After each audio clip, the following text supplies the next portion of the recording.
Teknologi. Assalamualaikum warahmatullahi wabarakatuh.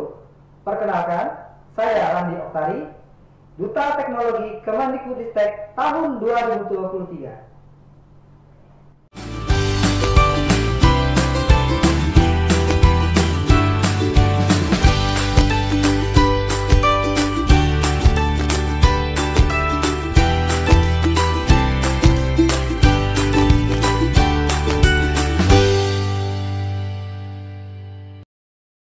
Dari Jalan KS Tugu nomor 10 Palembang, Suara Pendidikan Sumsel, milik kita semua. Assalamualaikum warahmatullahi wabarakatuh. Salam sejahtera untuk sahabat pendidikan dimanapun berada. Saat ini kita berjumpa kembali di Bincang Pendidikan bersama saya, Naila Ardelia, dan saat ini telah hadir bersama dengan kita Duta Teknologi 2023, ada Bapak Randi Oktari yang juga merupakan seorang guru bahasa Inggris SMA Negeri 1 Kisam Ilir, Oku Selatan. Selamat siang Bapak. Selamat siang Mbak Naila. Gimana Pak kabarnya hari ini? Alhamdulillah baik sekali. Alhamdulillah, semoga Bapak senantiasa sehat dan bahagia. Amin, amin ya Rabbal Kami Alamin. sebenarnya merasa terhormat sekali Bapak bisa meluangkan waktunya di sini di Bincang Pendidikan. Jadi kami pengen tanya-tanya, gimana sih Pak pengalamannya dari awal sekali nih pendaftaran Duta Teknologi 2023 sampai sekarang Bapak sudah menyandang gelar yang terhormat ini. Baiklah, terima kasih Mbak Naila atas pertanyaannya. Menjadi Duta Teknologi itu bukan suatu jabatan atau amanah yang begitu ya, tapi perjalanan awalnya itu dimulai dari rasa ingin tahu dan kemauan untuk terus mengembangkan diri. Sebagai seorang guru, kita harus beradaptasi dengan teknologi, yang itu beradaptasi dengan zaman ya, karena zaman sekarang zaman teknologi. Nah, kami yang di daerah itu tidak mau ketinggalan. Nah, waktu itu ada program pembatik. Awalnya saya terinspirasi dari rekan-rekan saya sama Kokapten Belajar.id. Waktu itu saya juga sekarang saya juga Kokapten Belajar.id Kabupaten Oku Selatan. Nah, salah satu atau dua orang dari rekan saya itu sudah jadi Duta Teknologi. Waktu itu namanya Rumah Belajar. Duta Rumah Belajar ya. Jadi ketika saya tanya apa sih itu Duta Teknologi atau Duta Rumah Belajar, akhirnya saya termotivasi. Waktu pertama ikut tahun 2022, tapi kemudian karena kesibukan saya tidak bisa dan juga tidak bisa menyelesaikannya, sehingga saya hanya bisa puas di posisi 5 besar. Kemudian saya tidak menyerah.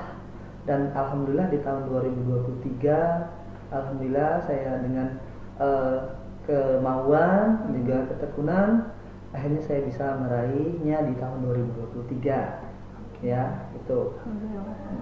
Jadi sebenarnya di 2022 udah mencoba dan terhenti di 5 besar. Ya. Tapi masih tetap ada keinginan untuk mencoba lagi, dan alhamdulillah di 2023 dapat Duta Teknologi. Dapat selempang ini. Dapat selempangnya. Terus yang apa tadi? Kokapten itu apa Pak? Oh, itu Kokapten Belajar.id itu adalah juga sama mitranya Kemendikbudristek, yang setiap kabupatennya ada satu orang. Ya, dan satu provinsi itu ada satu kapten namanya. Jadi tugasnya adalah mau mendampingi para guru di kabupaten untuk ya terkait dengan akun Belajar.id, yang mana akun Belajar.id ini sekarang menjadi suatu alat yang sangat dibutuhkan oleh guru, akun Gmail gitu ya, yang namanya single sign on, yang bisa mengakses semua platform pendidikan hasil karya dari Kemendikbudristek, yang nantinya memudahkan dan mengefisiensi pekerjaan para guru dan juga sebagai sumber belajarnya para guru dan siswa. Oke, jadi kaptennya lah dari guru-guru ini ya? Iya, untuk mendampingi, untuk membimbing mereka untuk menggunakan dan memanfaatkan akun tersebut. Betul. Jadi perwakilan tiap daerah ada, tiap provinsi juga ada. Ya, betul. Nah, dari proses penyisihan itu pasti kan ada suatu hasil karya nih yang pastinya membawa Bapak sampai ke tahap ini gitu. Itu kalau boleh tahu seperti apa ceritanya? Baik, terima kasih. Jadi di pembatik itu ada tahapan atau level, jadi tidak langsung tiba-tiba jadi duta ya Mbak ya. Betul. Jadi ada namanya level tuh ada 5 level ya yang harus dilewatin, yang mana ketika kita tidak lulus di level itu sehingga kita terhenti gitu. Jadi ada seleksinya. Seleksi gugur. Ada pelatihan sekaligus seleksi. Jadi ada pelatihan, jadi kita mendapatkan sesuatu yang baru terkait teknologi dan pemanfaatannya gitu. Dan juga langsung ada seleksi ya.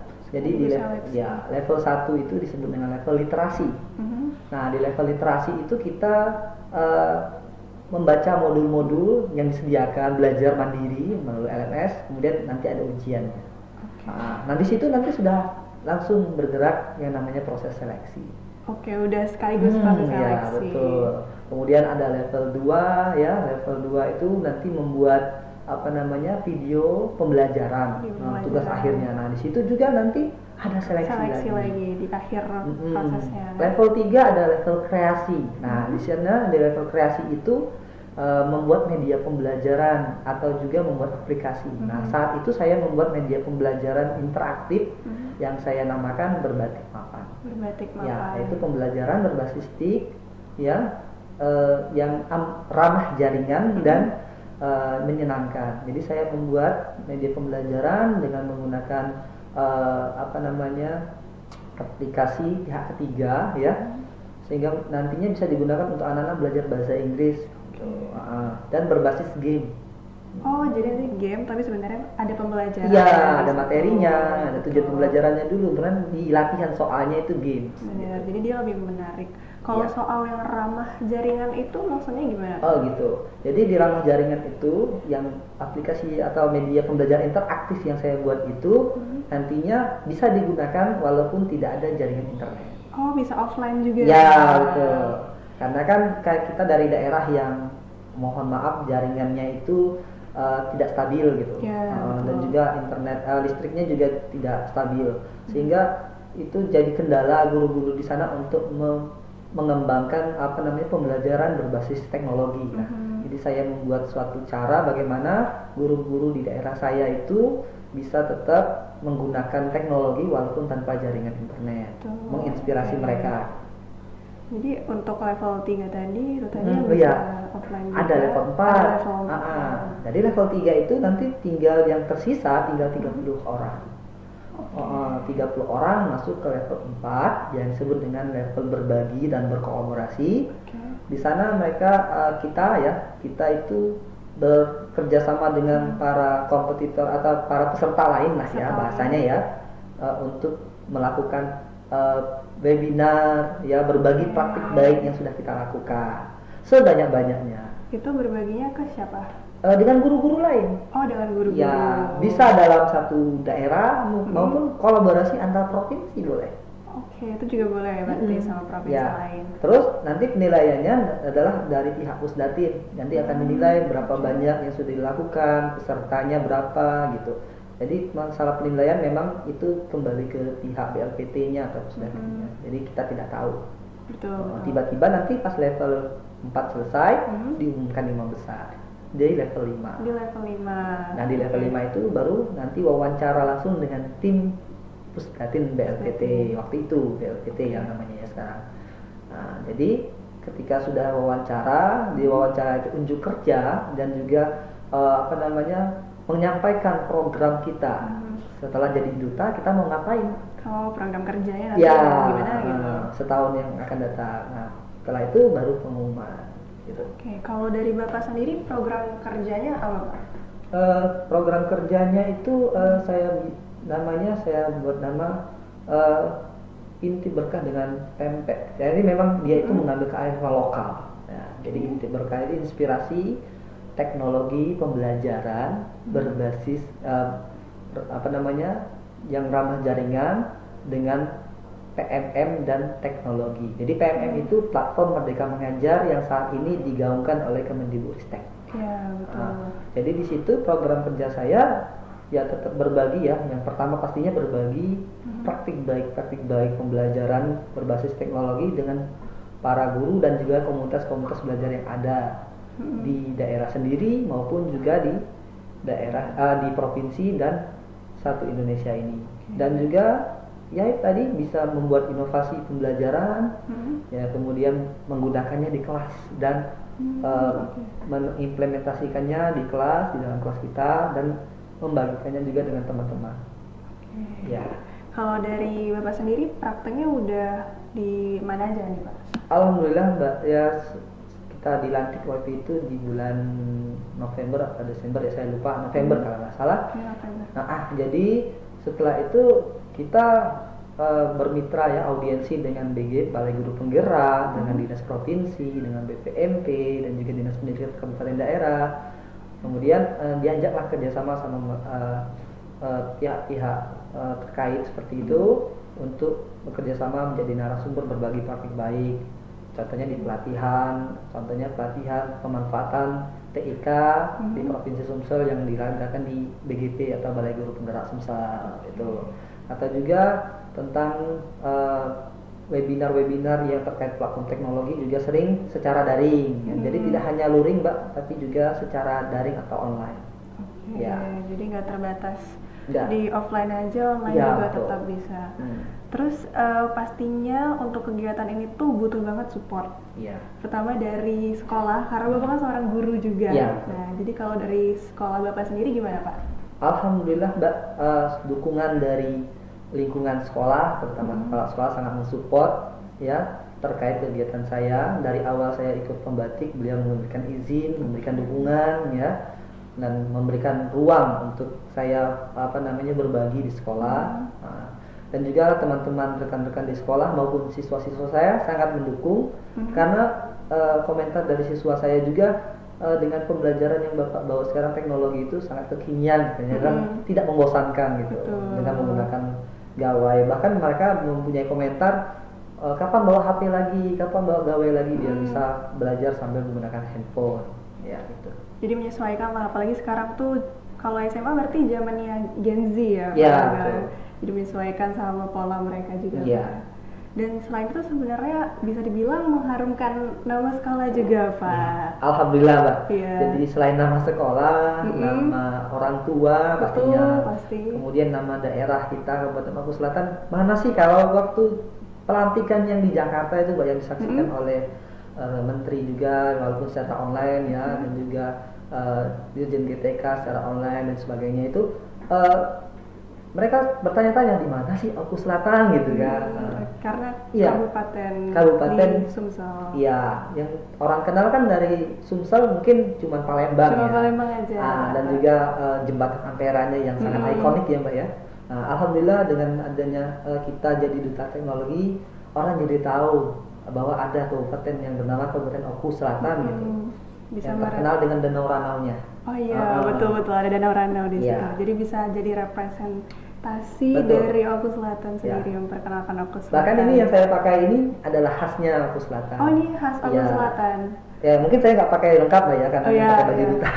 Soalnya kalau kita tahu Tanjak tuh Sumsel pasti. Tapi ini khas lagi spesifik dari Maluku Selatan. Oh, mungkin motifnya namanya Kawai Kandu. Kawai Kandu. Itu khas dari sana. Iya betul. Itu keren sih, bisa memperkenalkan budaya juga. Betul. Dan juga kalau bahkan waktu pelantikan kita itu ada orang 10 itu yang terlibat untuk memperagakan tarian nasional, tarian kreasi. Kreasi. Dan waktu itu kami ber-10 yang dipilih, itu saya termasuk yang jadi nampil tarian. Keren sekali Pak. Dari 39 duta yang terpilih kan, ada 39 waktu itu, 38 provinsi plus 1 provinsi sekolah luar negeri. Jadi duta sekolah Indonesia luar negeri. Nah, jadi cuma 10 waktu itu yang tampil sebagai pembukaan openingnya waktu pelantikan. 10 dari 39 gitu ya. Dan itu sangat amazing Pak, karena panggungnya yang sangat besar dan megah. Iya. Waktu itu campur aduk gugup pastinya ya, karena jadi sorotan dari banyak orang gitu. Betul. Jadi itu suatu pengalaman yang luar biasa Pak. Iya, betul sekali. Dan mengharumkan nama Sumsel juga, terutama Maluku Selatan dan sekolah SMA Negeri 1 Kisam Ilir Pak ya. Nah, itu tadi Bapak sudah cerita pengalaman Bapak, dan kedepannya nih harapan Bapak gimana sih untuk duta teknologi ini? Tahun 2024. 2024. Oh iya, siap. Jadi harapannya nanti akan lahir guru-guru duta teknologi yang baru gitu ya. Saya memberikan semangat pada Bapak Ibu guru khususnya di Provinsi Sumatera Selatan ya, di kabupaten-kabupaten kota untuk mengikuti program pembatik, Mbak. Jadi program ini sangat menarik ya, sangat luar biasa karena banyak pengalaman yang bisa didapatkan, banyak manfaat yang bisa diterima. Contohnya kayak saya public speaking saya dulu sangat jelek. Saya seorang introvert dulunya.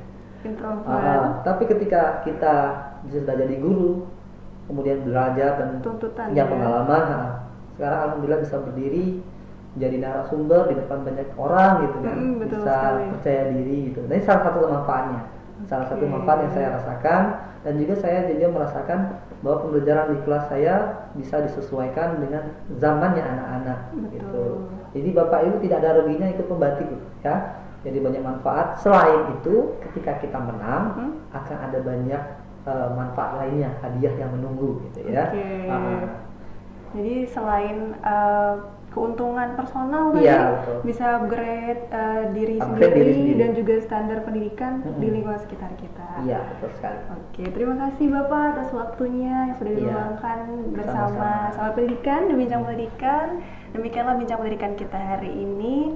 Saya Nela Ardelia atas nama kru yang bertugas dan pimpinan yang bertanggung jawab mengucapkan terima kasih. Jumpa kembali di Bincang Pendidikan selanjutnya. Wassalamualaikum warahmatullahi wabarakatuh. Sahabat Pendidikan Sumsel, milik kita semua.